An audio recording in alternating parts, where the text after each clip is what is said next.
दिल्ली में कहीं स्मृति ईरानी तो कहीं दूसरे भाजपा लोकसभा प्रत्याशियों ने होली मिलन कार्यक्रमों में भाग लिया। भाजपा के लोकसभा प्रत्याशी ने कहा कि अरविंद केजरीवाल की होली नहीं दिवाली भी मनेगी जेल में। दिल्ली में प्रीतमपुरा क्षेत्र में भाजपा के लोकसभा प्रत्याशी ने मनाई होली। दिल्ली में प्रीतमपुरा क्षेत्र में भाजपा के लोकसभा प्रत्याशी ने मनाई होली। प्रीतमपुरा क्षेत्र में स्मृति ईरानी ने भाजपा प्रत्याशी के साथ मिलकर किया होली मिलन समारोह, होली मिलन कार्यक्रम। वहीं भाजपा प्रत्याशी योगेंद्र चंदोलिया ने रोहिणी में होली मिलन समारोह में लिया भाग और अरविंद केजरीवाल पर साधा निशाना। स्मृति ईरानी ने प्रीतमपुरा क्षेत्र में खेली फूलों की होली। यहां पर बड़ी संख्या में भाजपा के कार्यकर्ता और पदाधिकारी मौजूद रहे। इस कार्यक्रम में भाजपा के इस संसदीय क्षेत्र में प्रत्याशी प्रवीण खंडेलवाल भी मौजूद रहे। स्मृति ईरानी इस कार्यक्रम में मुख्य अतिथि के रूप में पहुंची थी और वृंदावन के कलाकारों के साथ स्मृति ईरानी ने फूलों की होली खेली। इसी के साथ साथ इसी क्षेत्र से सटे रोहिणी में भी सभी सोसाइटियों की फेडरेशन ने मिलकर होली मिलन का कार्यक्रम आयोजित किया। Rohini federation of cooperative group housing society के कार्यक्रम में भाजपा प्रत्याशी योगेंद्र चंदोलिया भी पहुंचे और उन्होंने रोहिणी की जनता के साथ फूलों की होली खेली। इस मौके पर योगेंद्र चंदोलिया ने अरविंद केजरीवाल पर निशाना साधा और कहा कि अरविंद केजरीवाल की होली ही नहीं बल्कि आने वाली दिवाली भी जेल में मनेगी। साथ भी और भी कई तरह के आरोप योगेंद्र चंदोलिया ने अरविंद केजरीवाल पर आरोप लगाए। यही राजनीतिक सामाजिक पहचान है। इसलिए आज मैं कार्यकर्ताओं से मात्र 3-4 निवेदन करने आई हूं। हम जानते हैं कि अब की बार मात्र भाजपा नहीं बल्कि देश का एक नागरिक कह रहा है अब की बार। लेकिन ये सभी कार्यकर्ता और पदाधिकारियों का दायित्व है कि हर बूथ पर जाकर एक वोट को मोदी की गारंटी से जोड़ने का दायित्व। बूथ पर चुनाव लड़ेंगे, उत्सव मनाएंगे 4 तारीख को 4 जून को, लेकिन चुनाव लड़ना है बूथ पर। मुझे आज भी याद है अजमेरी गेट के कार्यालय में जब मैंने धर्मवीर जी को आज से 20 साल पहले कहा था धर्मवीर जी मुझे बूथ पर जाकर लड़ना है, तो धर्मवीर जी को लगा अरे बम्बई से दिल्ली आएंगे सही समझ नहीं आ रहा, शायद हम लोग बड़ी बड़ी मीटिंग्स करेंगे। मैंने कहा नहीं, बूथ पर लड़ेंगे भाई साहब। लेकिन तब हमारे पास मेरे पास कैंडिडेट के नाते प्रवीण जी मात्र 20-25 दिन की अवधि थी। आपके पास लंबा अंतराल है, इसलिए आपके पास इतना समय है कि कार्यकर्ता और पदाधिकारी तो बूथ-शाह जा रहे हैं। आपको कैंडिडेट के नाते बूथ-शाह जाकर एक नागरिक के सामने हाथ जोड़कर विनम्रता के भाव से सबका आशीर्वाद। मैं बूथ की बात कर रही हूँ, संयोजक शक्ति केंद्र की बात कर रहे हैं। आज डॉक्टर साहब की उपस्थिति में भारतीय जनता पार्टी के सभी कार्यकर्ताओं को एक अनूठी सीख मिली है। दल से बड़ा देश ये हम कहते हैं, लेकिन व्यक्ति से बड़ा दल, आज उसका प्रमाण भी डॉक्टर साहब ने अपनी उपस्थिति से दिया। के साथ उनसे कहना चाहती हूँ कि भारतीय जनता पार्टी ने अपनी मेहनत से इस मुकाम तक नरेंद्र मोदी के नेतृत्व में राष्ट्र को पहुंचाया है। चांदनी चौक लोकसभा क्षेत्र इस उत्सव में लोकतंत्र के जुड़े, लेकिन जनाधार एक बूथ पर और भी मुकम्मल। पिछले चुनाव में 50% मिले, उसमें इस बार 70% कैसे मिलने, जिसमें 40 मिले उसमें 60 कैसे मिलने।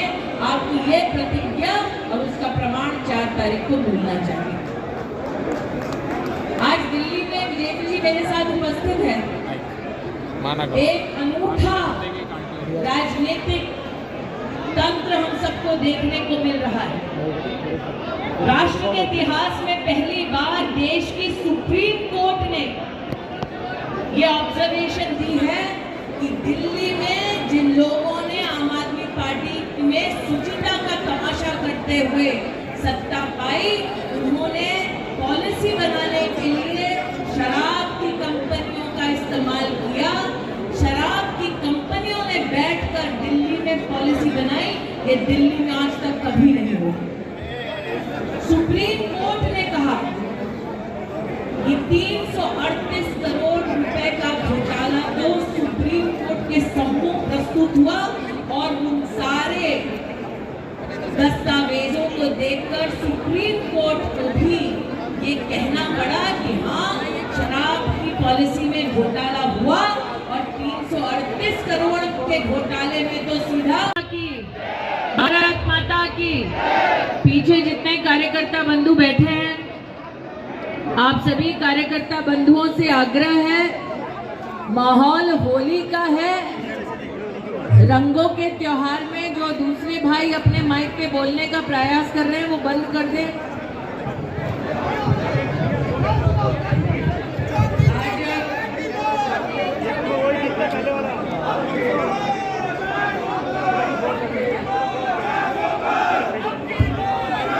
आज पहली बार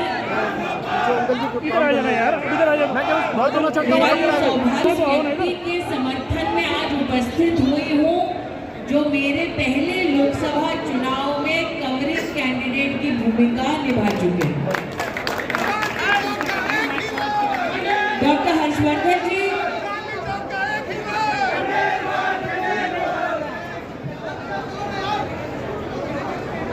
प्रदेश के तब अध्यक्ष थे जब भारतीय जनता पार्टी की चांदनी चौक की मैं प्रत्याशी थी। आज एक सुखद संयोग है कि मेरे पूर्व के प्रदेश अध्यक्ष और जिला अध्यक्ष दोनों इस मंच पर मेरे साथ खड़े हैं। धर्मवीर जी मेरे जिला के अध्यक्ष थे, प्रदेश के अध्यक्ष डॉक्टर साहब थे, कवरिंग कैंडिडेट प्रवीण खंडेलवाल थे और संयोजक और सब कोऑर्डिनेशन करने वाले विजेंद्र गुप्ता थे।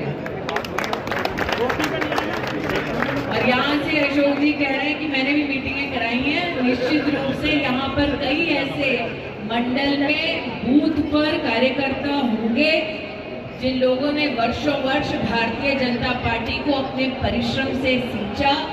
आज इस मंच पर उपस्थित होकर सबसे पहले कृतज्ञता का भाव अर्पित करती हूँ जिनके मार्गदर्शन पर राजनीति कुछ ऐसी सीखी कि भले चांदनी चौक से तब हार गई लेकिन जाकर अमेठी में कांग्रेस के राष्ट्रीय अध्यक्ष को हरा दिया।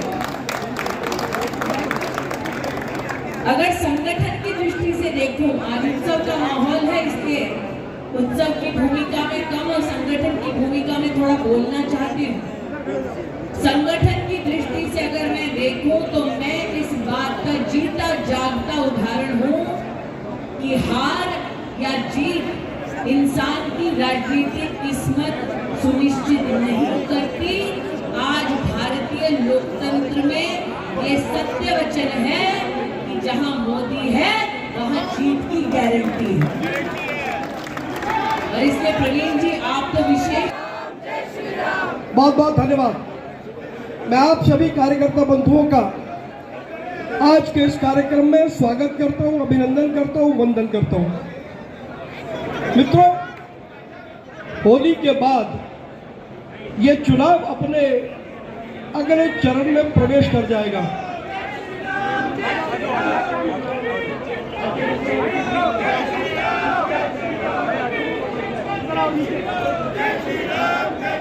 ने जो तय किया है कि ये चुनाव अगले चरण में शुरू हो जाएगा।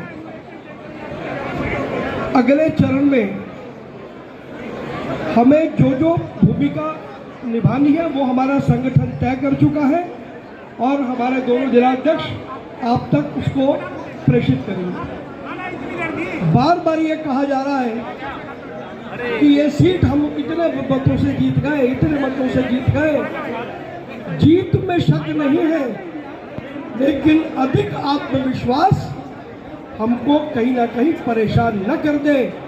इस बात के लिए हमें यह तय करना होगा कि 26 तारीख और 27 तारीख से लेकर के अगले चरण तक किस प्रकार हम एक एक घर में जाकर के एक एक बूथ पर मोदी गारंटी को भिजवा सकते हैं। आज हमारे बीच